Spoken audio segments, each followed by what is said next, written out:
They found her phone on the sidewalk, cracked screen, one unread message, no sign of struggle. Her car was still in a hospital parking lot, keys in the ignition, engine cold. Her badge was on the passenger seat. Her supervisor called it a disappearance. Her family called it a nightmare. The city called it a mystery.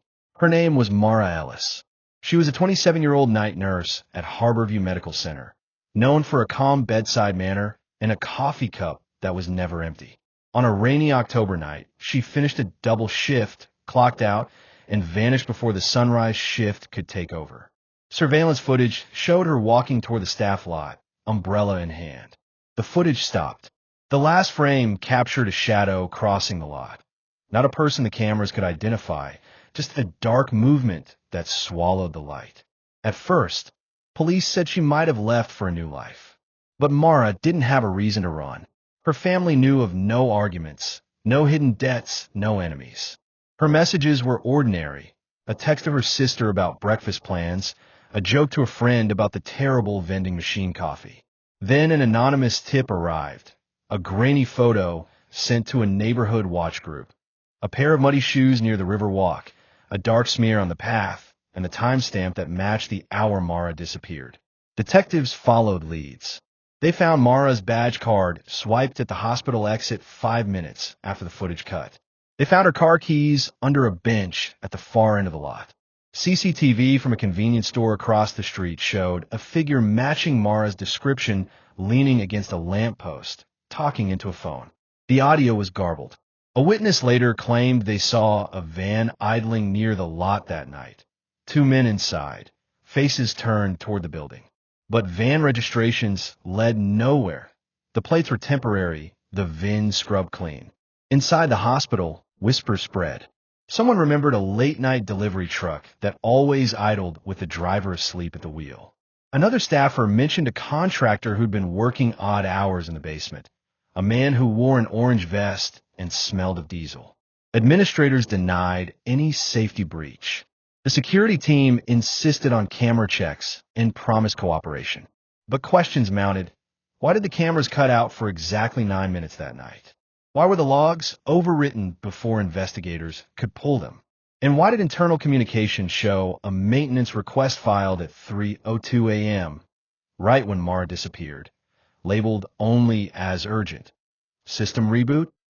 The public pressure turned the case into a local obsession. News vans parked outside Harborview. Neighbors posted timelines and theories. Hashtags trended for days. Volunteers canvassed the Riverwalk and the industrial lots nearby. Someone found a bloodstain on a back alley dumpster. Forensics said it matched Mara's DNA. Her backpack was discovered 3 blocks away, its contents strewn: a paperback novel, a photo of her parents, and a locket with an old child's drawing inside. The locket was smeared with mud. Detectives zeroed in on 2 suspects: a night shift orderly with a criminal record and a contractor who'd been seen near the cameras the night of the disappearance. The orderly's alibi was shaky. He said he'd been on a cigarette break, but his cell phone pinged 2 towns away. The contractor's van had been seen leaving the area around the time of the outage, but the contractor claimed he left for a supply run and returned to find his tools moved. Both men denied involvement. Months passed. The case file swelled with notes, interviews, and surveillance stills. New evidence emerged. A discarded glove found under a bridge with traces of hospital disinfectant on it. A receipt for a coffee shop where a vendor swore they'd served a woman matching Mara's description at 3:20 a.m., and a maintenance log entry that had been edited 3 times. Each lead opened a dozen more questions. Motive remained elusive. Was this a targeted attack? A random act of violence? A professional job? Then a break. A traffic camera 40 blocks away picked up a van with a dented rear bumper and a partial license plate. The plate matched a rental registered to a logistics company that subcontracted to Harborview during late shifts. The subcontractor's payroll listed a man named Daniel Royce, a contractor who did evening HVAC checks, the same man staff had nervously pointed out months earlier. When detectives found him, his story cracked. He admitted to being in the area that night, to sleeping in his van between jobs, but he insisted he never left the vehicle. He produced images of his van's interior taken by his phone, photos that had been scrubbed for location data. Forensic experts later found fragments of hospital lint and an unfamiliar chemical residue in the van's crevices. Royce was arrested. In his rented storage locker, investigators found a uniform similar to the hospital's, a set of plastic ID badges with generic names, and a tool set with scrapers and heavy-duty gloves. He claimed the materials were used for legitimate work. Yet the prosecution painted a different picture. A man who used access and mimicry to blend into secure spaces, a predator who exploited night shifts and blind spots. At trial, the prosecution presented a mosaic of circumstantial evidence: the edited logs, the van sightings, the boot prints matching Royce's size, the lint fragments. They argued Royce manufactured his way into the hospital, created the camera outage, and took Mara under cover of darkness.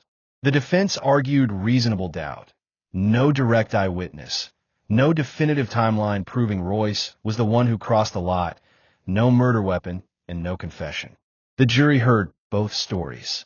They saw Mara's mother on the stand, voice trembling, describing her daughter's laugh, her love for late-night runs, the sock drawer she left behind.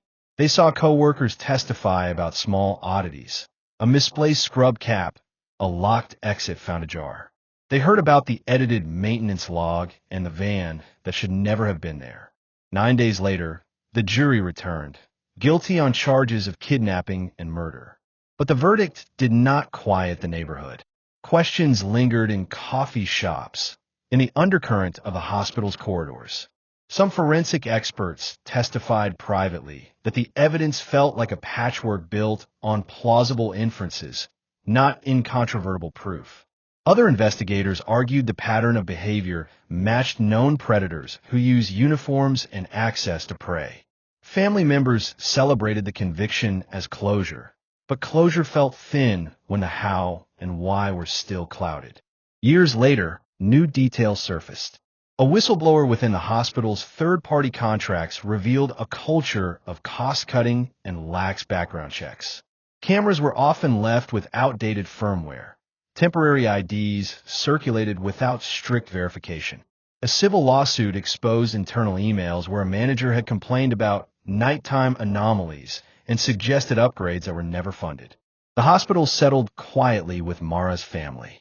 Mara's name became a rallying cry for reforms: stricter vendor vetting, better lighting in staff lots, redundant camera systems, and emergency call boxes. Her story pushed policy changes and new legislation aimed at protecting night workers. But reforms could not return the lost years. The birthdays missed, the quiet breakfast her family would never share. In a city full of shadows and fluorescent corridors, Mara's disappearance remains a reminder that danger often hides in routine, in the hum of an HVAC system, in the shuffle of contractor boots, in the blink of cameras with their firmware out of date. Her case showed how small failures and human shortcuts can stack into tragedy. What do you think happened on that rainy October night? Was it a single man exploiting a gap in security, or a system that failed to protect its own? Tell us what you believe in the comments. Subscribe for more dark, true stories told without faces and with all the intensity they deserve.